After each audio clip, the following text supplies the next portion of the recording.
काश माँ तुम ऐसी होती। विमल बहुत परेशान था। उसे समझ में नहीं आ रहा था कि वो इस परिस्थिति से कैसे निपटे। वो अपनी माँ को बहुत चाहता था, किंतु उसकी पत्नी और बच्चे उसकी माँ से बहुत दूर भागते थे, क्योंकि उसकी माँ की एक आँख नहीं थी, साथ ही उसकी कमर 90 अंश पे झुकी थी। वैसे वह अपना काम सब कुछ कर लेती है, किंतु फिर भी वो उनकी पत्नी और बच्चों के लिए हमेशा खटकती हैं। दादी, आप ऊपर के कमरे में जाओ, मेरे दोस्त आ रहे हैं, विमल के बेटे अखिल ने बड़े बेरुखी से कहा। पर बेटा, मैं तो यहाँ बहुत दूर बैठी हूँ, विमल की माँ ने बहुत प्यार से कहा।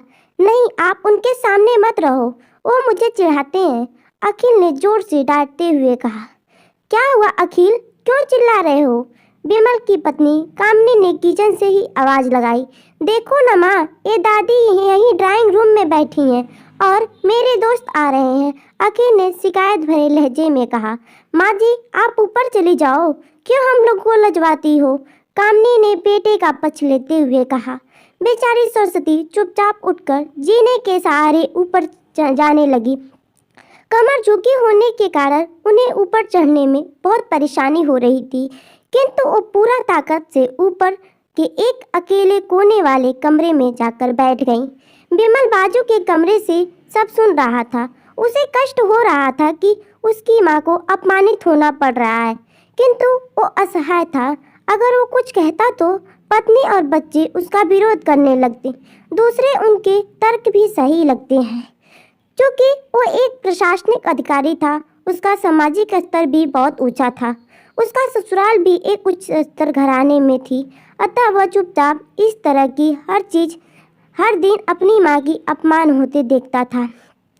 रात को विमल की पत्नी ने कहा, देखो जी, आप कुछ करो, कल कलेक्टर साहब की पत्नी आई थी, माँ जी अपने देसी धुनधारा में उनसे मिली, मुझे बहुत शर्म आ रही थी बताते हुए कि ये मेरी सास है। मैंने कह दिया कि दूर की रिश्तेदार है, इलाज कराने आई हैं। विमल को रोना आ रहा था, किंतु फिर भी वह चुप रहा। उसे समझ में नहीं आ रहा था कि वो क्या करे। अपने बेटे की मन स्थिति को सरस्वती अच्छी तरह जानती थी और बेटे को कोई कष्ट न हो, इसीलिए वो हर बात को चुपचाप सह लेती थी। विमल बहुत उदास रहने लगा। एक तरफ परिवार, सामाजिक स्तर, जीने की प्रतिबद्धता थी, तो दूसरी ओर माँ। आखिर माँ से बेटे की यह हालत नहीं देखी गई। एक दिन उसने अपने बेटे से कहा, विमल, बहुत दिन हो गए हैं, मैं अपने गांव जाना चाहती हूँ, मुझे वहाँ पहुँचा दो, मेरा यहाँ मन नहीं लग रहा है।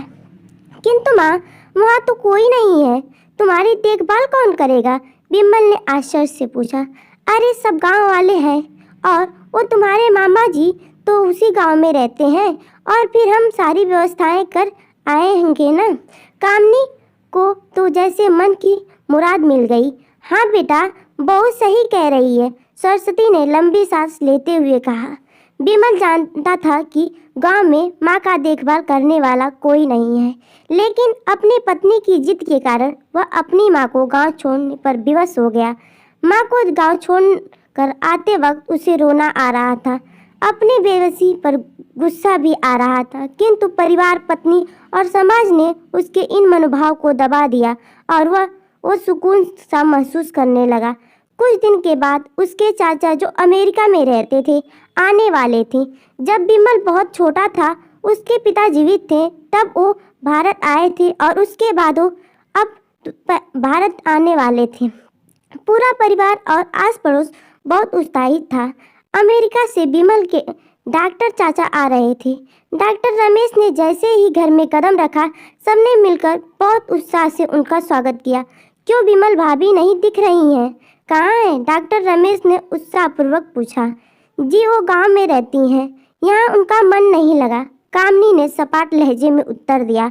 डॉक्टर रमेश ने विमल की ओर देखा तो विमल ने अपनी आंखें झुका ली।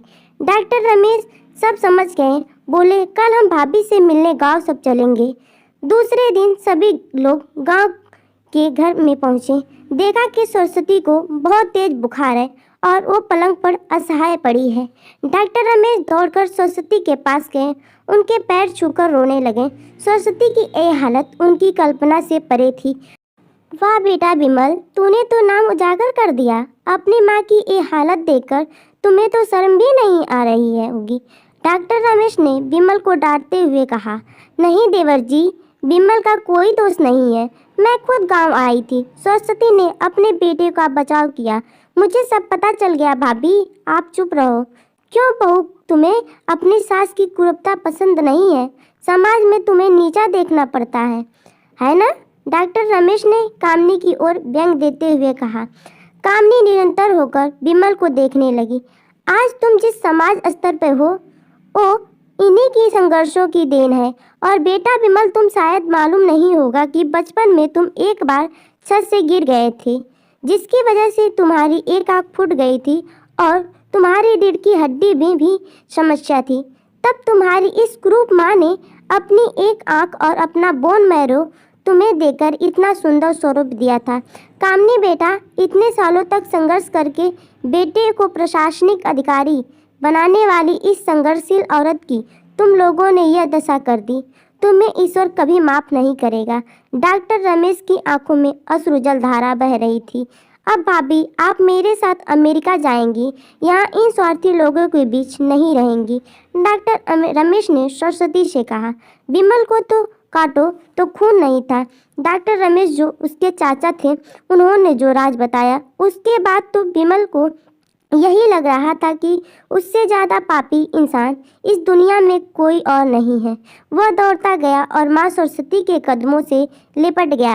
माँ, मेरा अपमान अक्षम्य है। मैं जानबूझकर चुप्पी साधे रहा, आपका अपमान करते रहा। अब सिर्फ आप ही उस घर में मेरे साथ रहेंगी और कोई नहीं। विमल ने अग्निय दृष्टि से अपनी पत्नी और बच्चे को देखा। कामनी को भी बहुत पश्चाताप हो रहा था, किंतु उसकी हिम्मत नहीं हो रही थी कि वो सरस्वती से आंख मिलाए। सरस्वती ने कामनी की मन स्थिति को समझकर उसको पुचकारते हुए अपने पास बुलाया और विमल को डांटते हुए कहा। खबरदार, दो मेरी बहू को मुझसे अलग करने की कोशिश की तो तुम्हें ही घर से बाहर निकाल दूंगी। कामनी और बच्चों ने सरस्वती के पैर पकड़ते हुए अपने व्यवहार पर माफ़ी मांगी और माँ के हृदय ने सबको माफ़ कर दिया। आपसे निवेदन है कि अपने माँ बाप का आदर और सम्मान जरूर करें। अगर वीडियो अच्छी लगी हो तो लाइक, शेयर एंड चैनल को सब्सक्राइब जरूर करें। धन्यवाद।